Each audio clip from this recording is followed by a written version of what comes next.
नमस्कार, मी Avinash चिलेकर. PCB today मध्ये आपलं स्वागत आहे. पीसीबी कट्टामध्ये आपण महापालिकेच्या संभाव्य उमेदवार, जी संभाव्य इच्छुक उमेदवार आहेत त्यांच्याशी आपण चर्चा करतो. भावी ते उमेदवारी मिळाली, तिकीट मिळालं तर ते निवडणूक लढतील अशा पद्धतीने त्यांच्या प्रभागातलं व्हिजन काय आहे, शहराबद्दल त्यांना काय वाटतं, राजकारणाबद्दल काय वाटतं. प्रामुख्याने महिलांचा राजकारणातील सहभाग. आता 50% आरक्षण आहे, परंतु त्याच्यामध्ये प्रत्यक्ष महिला किती ऍक्टिव्हेट आहेत. म्हणजे काही जण फक्त निवडून येतात आणि त्यांचे पतिराज काम पाहतात, प्रत्यक्षात ते अपेक्षित नाहीये. त्याच्यामुळं राजकारणामध्ये सुशिक्षित महिलांनी यायला पाहिजे.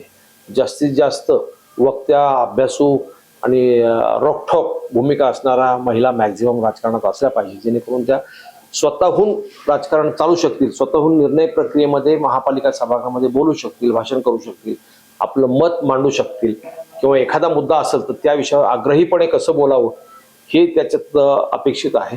आता माझ्यासोबत आहेत सीमाताई चव्हाण. सीमाताई, आपलं स्वागत आहे. नमस्कार. सीमाताई ह्या भाजपच्या जिल्हा कार्यकारिणी सदस्य आहेत आणि प्रभाग क्रमांक 23 थेरगाव गावठाण हा जो भाग आहे प्रभाग, तिथे त्या निवडणुकीसाठी रिंगणात उतरणार आहेत. भाजपने त्यांना आश्वस्त केलेलं आहे, उमेदवारी मिळेल त्यावेळेस प्रत्यक्ष त्यांचा प्रचार सुरू होईल. पण त्यांनी प्रत्यक्षामध्ये जनसंपर्क हा त्यांचा जुना आहे. म्हणजे राजकारणाशिवाय त्यांचं सामाजिक काम सुद्धा फार मोठं जनप्रिय आहे माझ्याकडे. मी काय त्याच्याविषयी बोलणार, ते स्वतःहूनच त्या विषयावरती बोलतील. मला सांगा ताई, तुम्ही निवडणूक प्रथमच लढवताय? हा, अगदी प्रथमच. यापूर्वी राजकारणाचा काय अनुभव आपला? राजकारणाचा नाहीये, पण सामाजिक कार्याचा अनुभव आहे. काय अनुभव तुमचा? मी Chavan, born and brought up MP Madhya प्रदेश. माझी थोडी हिस्ट्री सांगते की मी BJP फॅमिलीमध्येच बॉर्न झाली असं म्हणता येईल. कारण की अटलजी होते तेव्हापासून आम्हाला एक वेळ होता. ते इंदोरला यायचे त्यांच्या भाषणासाठी. ऑलमोस्ट असं वाटायचं की कर्फ्यू लागलाय. मग सगळे त्यांचं ऐकायला जायचे. तेव्हापासून मी फर्स्ट वोटिंग पण BJPलाच केली. 18 वर्षाची मी जेव्हा झाले. आणि याच्या पुढचं माझं असं आहे की माझे वडील पोलीस खात्यामध्ये होते, आम्ही कोल्हापूरचे. तर लास्ट पोस्टिंग त्यांची मध्य प्रदेशमध्ये झाली, तर आम्ही तिथंच सेटल झालो. आणि माझी आजीला त्यांचे 6 मुलं होते, त्यांना गोल्ड मेडल मिळालं होतं. बरं, गोल्ड मेडल कोणतं? हो, गोल्ड मेडल मिळालं होतं, कारण की त्यांचे 6 मुलं देश सेवामध्ये होते. हो, सॅल्यूट. आणि SRP, पोलीस खाता आणि आपले 52च्या वॉर मध्ये माझे मोठे काका गेलेले. बरं. अशी हिस्ट्री होती. आणि मग ते असं ब्लड मध्ये म्हणतो आपण तसं, रक्तातच आहे. आणि आम्ही पहिल्यापासून माझे वडील लवकर वारले, म्हणजे मी 5 वर्षाची होते तेव्हाच वारले. पण आमच्या भावांनी खूप चांगली आमची परवरिश केली. आणि MP मध्ये राहून माझं टोनिंग थोडंसं असं वाटत असेल मराठी, हिंदी आहे. आणि इंग्लिश आणि हिंदी मीडियम मध्ये आम्ही शिक्षण केलंय. पण आमच्या घरात मराठीच असायचं. अच्छा. आई, बहिणी आम्ही सगळे मराठीच बोलणार, कंपल्सरी होतं. बरं. तर म्हणजे राजकारणातल्या आमच्या वहिनी आल्या त्या राजकारणातल्या होत्या. काय बाळासाहेब पवार आपले औरंगाबाद, संभाजीनगर, तिथले खासदार होते. तर त्याच्यामुळे त्यांचं आम्ही बघत येत होतो. पण आम्हाला राजकारण म्हणजे असं चांगलं नसतं असं एक होतं. सामाजिक कार्य ठीक आहे, मदत करणं, सगळ्यांना हे देणं ते ठीक आहे, पण राजकारण हे चांगलं नाही. पण 14 पासून मी कॉन्फिडेंट झाले जेव्हापासून मोदीजी आले. मी भक्त म्हटलं तरी चालेल, मोदीजीचे तरी चालेल. तेव्हापासून जेवढ्या पण योजना आल्या तेव्हापासून मी म्हणजे आपल्याला गाईडलाईन मिळाली की हिच्यावरती आपल्याला काम करायचं, की नवीन काय नाहीये तिच्यात. एवढं कामं केली ते मोर देन इनफ आहे. अच्छा, असं माझं म्हणणं आहे. आणि मोदीजींचं पण हे म्हणणं आहे की तुम्हाला आपलं काहीच नाही लावायचं त्याच्यात, आपली मेहनत आणि आपले एफर्ट्स त्याच्यात टाकायचे आहेत. म्हणून त्या हिशोबाने मी चालू केलं. सगळ्यात आधी मी मोदीजींनी सांगितलं की खाता उघडणे, बँकेत जनधन खाता. तर सगळे म्हणाले खाता खोलने से क्या होगा वगैरे, पण मला कुठंतरी वाटत होतं हिचा आहे आपल्याला. मग मी ऑलमोस्ट माझ्या गाडीमध्ये भरून म्हणा की असं बायका मी घेऊन गेले आणि रिक्षा करून दिल्या. तुम्ही सगळे या बँकेत या. मग माझा मी एक बिझनेस पण टाकला होता सलोन मधून. सलोन म्हणजे 4 सलोन होते माझे. आणि तिच्यात मला लोकांना जॉब पण मिळणार ही माझी मनशा होती. 8-8चा माझा स्टाफ होता. ते मी ठेवलं, सगळ्यांना बँक अकाउंट उघडून दिलं. मग असं होतं की महिलांकडे पैसे पण नव्हते, 100 म्हणजे 14 मध्ये. तर मी आपले पैसे टाकून ते केलं. मग आलं, त्यांचे झाले अकाउंट झाले. म्हणलं हे 100 रुपये काढायचे नाही आणि 12 रुपये मध्ये मी त्यांना विमा करून दिला. 12 रुपये वर्षाला, ते पण. तर ते एक मोदीजींचं चांगलं होतं. मग ते झाल्यानंतर मग आलं रेडीवाल्यांसाठी पीएम निधी. पीएम निधी वरती पण मी खूप चांगलं काम केलं. तिच्यात पण 200 रुपये काहीतरी, म्हणजे आता मी कुणाचं सांगू शकत नाही, पण मी मनापासून केलं की कोण 200 रुपये कशाला घेतं ते मला नाही माहिती. पण मी ते स्वतः भरले आणि ते आधार कार्ड वरती तुम्हाला 10,000चा लोन मिळाला. मोदीजींच्या ह्याच्यामध्ये. तर तिच्यामध्ये काय झालं की 10,000चा मिळाला, तर तुम्ही भाजी गाडा टाका, फुलाची टाका, मग छोटा व्यवसाय तुम्ही सुरू करू शकता.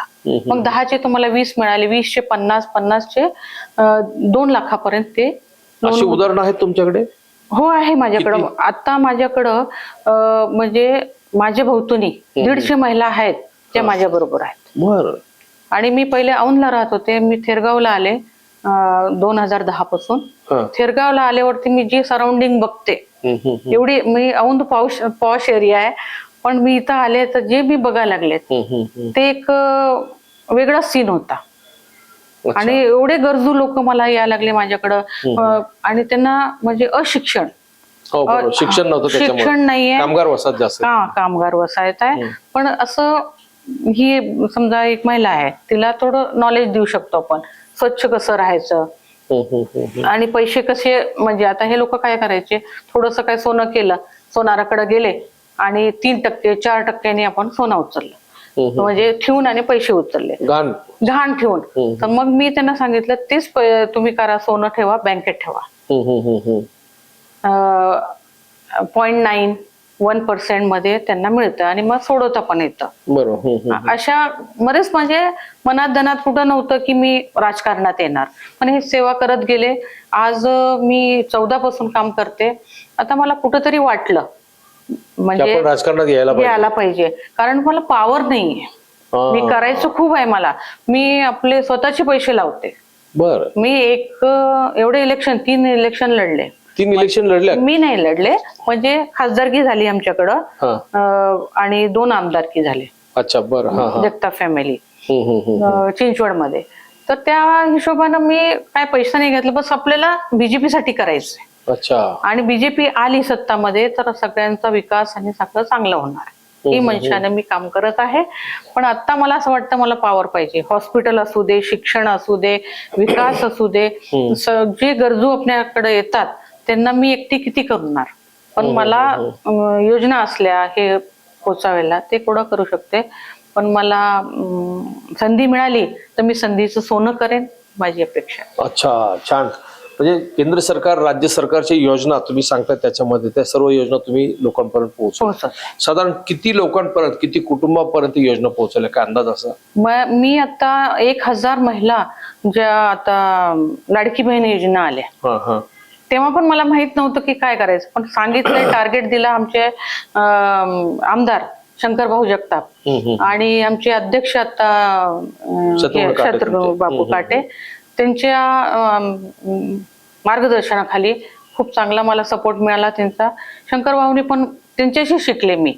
पण ते 10% असले तर मी 1%च म्हणजे त्यांच्या ह्याचे नाही. पण त्यांच्या बरोबरीने काम करून शिकले की काम असं असतं. आरोग्य शिबिर कसे लावायचे, कसं त्यांना लोकांना पोचवायचं, तेव्हा लाभ कसा घ्यायचा. तर जेव्हा मी लाडकी बहीण केले तेव्हा 1000 फॉर्म मी स्वतः भरले. अरे बाप, होय, 1000 फॉर्म भरले? 1000 मी फॉर्म भरले. आणि आमची सोसायटी मध्ये मी राहते, तर कसं की सोसायटीमध्ये महिला कामाला जे येतात त्यांना माहितच नाही की लाडकी योजना खरंच मला पैसे मिळतील का. अगं फॉर्म तर भर, बघू आपण नंतर. असं करून मी फॉर्म भरून घेतले. आज पण त्या महिला माझ्याशी जुळलेल्या. आणि बचत गट केली मी. बचत गट किती केले तुम्ही? माझे 10 झालेत आता. 10 बचत गट केले? 10. एक पण करणं पॉसिबल नव्हतं. मी काय करू, कसं त्यांच्या बरोबर पोहोचू, कारण आम्ही सोसायटीमध्ये राहतो. तिथं कसं सिक्युरिटी आहे, आत यायला Allowed नाही. अलाउड नाही लोक. आता मी विचार केला की मी खालचं एक घर घेऊ का, की खालच्याच लोक माझ्याकडे येतील वगैरे, असं पण विचार केला. पण झालं ते. आणि आज माझ्याकडे 10 बचत गट आहेत सगळ्यांना.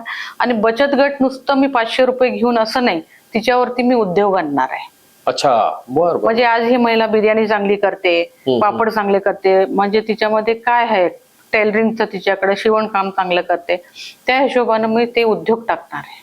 छान. याच्या मला हे मिळालं तर जागा घेऊन हे करायचा माझा विचार आहे. त्यासाठी सत्ता पाहिजे तुम्हाला. सत्ता पाहिजे. पण किती मतदार किती तुमच्याकडे? 49.6 आहे. अच्छा, मतदार टोटल. त्याच्यामध्ये तुमचा हा जो एरिया तुम्ही सांगता त्याच्यात सोसायटी किती, चाळ किती? 18 माझ्याकडे सोसायटीज आहेत. 18 सोसायटीज आहे. आणि सोसायटीची समस्या कोण ऐकून घेत नाही. म्हणजे सोसायटीला कुठे काय समस्या असतात? असं नसतं. काय? ड्रेनेजची समस्या त्यांना पण असते. आणि कचरा त्याला सगळ्याचा पाय. आता तुम्ही म्हणता की तुम्ही ते करा, ते प्रकल्प टाका, पण विदाऊट नगरपालिकेच्या सहयोगने होत नाही. आपण सगळे जॉब करणार, चेअरमॅन असले, सेक्रेटरी असले, सगळे जॉब करणारे असतात, पण आपले एफर्ट्स टाकून ते करतात. आम्ही सोसायटी मेंटेनन्स देऊ शकतो, पण ते चालवू नाही शकत. जागा पण नाहीये. ते झालं. आता सध्या तिथं ट्रॅफिकची समस्या झाली आहे. ट्रॅफिकची तुमच्याकडे काय? तुमच्याकडे रस्ते मोठे आहेत? रस्ते मोठे आहेत, पण ते रस्ते मोठे, फुटपाथ मोठे, फुटपाथ मोठे झाल्यामुळे ते ट्रॅफिकची समस्या आली. अच्छा, बरोबर. की आता तुम्हाला चालायला सायकल ट्रॅक वगैरे दिलंय, पण पार्किंग कुठे करायची? पार्किंग आता क्लिनिक आहे समोर, मला जायचंय, क्लिनिक आहे, तर तुम्ही गाडी कुठे लावू? असं ती एक समस्या आहे. आणि सोसायटीचे असं माझं म्हणणं आहे की माझ्या सोसायटीत मी आमदार खात्यामधून ते असतं, मी सोलार लावून घेतले. आज मला 35 ते 40 हजार बिल येत होतं, इलेक्ट्रिक बिल. आज येतं 700 रुपये. फक्त 700 रुपये. कोणती सोसायटी? Swiss county. हा. किती जणांची आहे ती 720 लोक आहेत. 720 कुटुंब आहेत. हा. अरे बापरे. कुटुंब आहेत, म्हणजे फ्लॅट्स आहेत. 35,000चं बिल 700 रुपयेपर्यंत आलं. हा, म्हणजे एक पर सोसायटी आपण घेतलं. माझी जर समजा एफ आहे, एफ मध्ये 35 ते येत होतं लिफ्ट आणि कॉमन प्लेस. आता फक्त 700 रुपये येते. आणि हे मी स्वतः घेतले. आणि मी लाईट्स लावून घेतल्या, सोलार लाईट पॅसेज मध्ये, स्ट्रीटवरती. हा, आपल्या एरियामध्ये. तर मला असं वाटतं की सगळ्या सोसायटीच्या चेअरमॅननी पुढे यायला पाहिजे. आणि आता मी नोव्हेंबर ते आता हे संतोष माझ्या बरोबर असतात भाऊ, आम्ही सगळ्या सोसायटीमध्ये दौरा केलाय. आणि असा आम्हाला हे नगरसेवक पाहिजे जे आमचा असू दे, हक्काचा असू दे. आतापर्यंत सोसायटीमध्ये कोणीच नाही उभं राहिला. गाववाले नाही, गाववालेच होते. पण तिथे वर्चस्व सगळं गावाला, तिथे सगळे बारणे कंपनीचं वर्ष. तेरगाव म्हटलं बारणे. तर मी म्हटलं की तुम्ही 8 आहेत ना, 8 पैकी 7 तुम्ही गाववाले द्या, 1 मला द्या. अच्छा, असं आमच्या सोसायटीचं म्हणणं पडतंय. आणि माझं पण म्हणणं पडतंय की 1 मला पाहिजे, म्हणून ती लढाई आहे. आता पण खर्च म्हणतात असं असतं, पण मी माझ्या प्रयत्नाने सगळ्या घर टू घर जायला लागलेत. आणि मी माझं एज्युकेशन आहे त्या हिशोबाने मला द्यायला पाहिजे. समाजसेवा निस्वार्थ. आणि मी सेटल आहे. मला गाडी नको, बंगला नको, मला माझ्या मुलांना पण काही नको आमचं, पण मला समाजसेवा करायची. अच्छा, त्यासाठी नगरसेवक. खऱ्या अर्थाने असे नगरसेवक यायला पाहिजे सभागृहामध्ये, म्हणजे करप्शन हा विषय संपून जाईल. त्याचं कारण राजकारण हा धंदा नाहीये, राजकारण हे सेवेचं माध्यम आहे. त्यांनी आतापर्यंत केंद्र सरकार, राज्य सरकारच्या योजना कशा राबवल्यात, स्वखर्चाने राबवल्यात, महिलांना त्यांनी स्वतः रोजगार कसा दिला ते सुद्धा त्यांनी सांगितलं. अशा महिला जर महापालिकेच्या सभागृहात गेल्या तर त्या फक्त कागदोपत्री नगरसेवक नसतील, ते खऱ्या अर्थाने ऍक्टिव्हिस्ट नगरसेवक असतील. सीमाताई, खरंच तुम्ही फार मोठं काम सांगितलं आतापर्यंत. तुमच्या डोक्यामध्ये तिथले काही प्रोजेक्ट आहेत का? आता तुमच्या चाळी फार मोठ्या प्रमाणावर येते, तिथे गावाला चाळी आहेत, त्याच्या समस्या वेगळ्याच आहेत. तुमचा जो दाट लोकवस्तीचा भाग आहे तो मला वाटतं 60-70% असेल जवळपास तिथे. हो, आहे ना. हा, मग त्यांच्या समस्या वेगळ्या. आता सध्या एज्युकेशन म्हणतो आपण, ती मतं कसं मिळणार तुम्हाला? ती मतं मिळणं हा मोठा चॅलेंजिंग भाग असतो. आता मी 3 इलेक्शन झाले, मी सगळे गल्ली बोळात गेलेले आहेत आणि मला ओळखतात सगळे. पण एक इच्छुक म्हणून असं नाही मी केलं, पण ते पण माझा प्रचार झालेला आहे. अच्छा. पण सगळे हेच मला म्हणतात की तुम्ही करू शकता, तुम्हाला बघूनच असं वाटतं की तुम्ही करणार आमचा, आणि तुमचं स्वतःचं स्वार्थ तुम्हाला दिसत नाही. मी एकतर खूप भावनिक आहे. अच्छा. खूप लवकर भावुक होते आणि राजकारणात भावनिक लोक नाही चालत, नाही चालत, तर ते मी होऊन जाईन. राजकारणामध्ये कणखर पाहिजे, कणखर होणार. म्हणजे असं कसं की कोण आलं आपल्याला मदत मागायला, अरे हे काय चाललंय.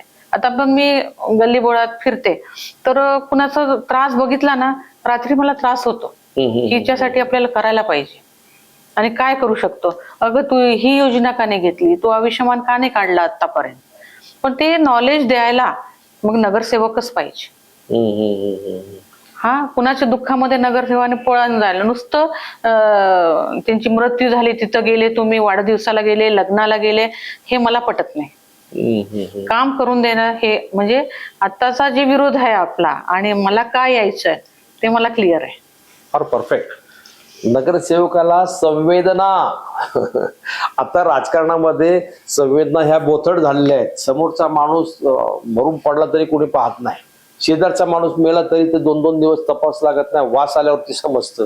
कारण का, समाजातल्या संवेदना बोथट होत चाललेल्या आहेत. पण अशा प्रकारच्या सीमाताईंसारख्या संवेदनशील महिला ज्यावेळेस महापालिका सभागृहात येतील त्यावेळेस मला वाटतं शहराचं भवितव्य उज्ज्वल असेल. सीमाताई, करण्यासारखं भरपूर आहे. तुम्ही यापुढे काम करत राहा, आम्ही सदैव तुमच्या बरोबर आहोत. तुम्हाला खूप खूप शुभेच्छा. धन्यवाद.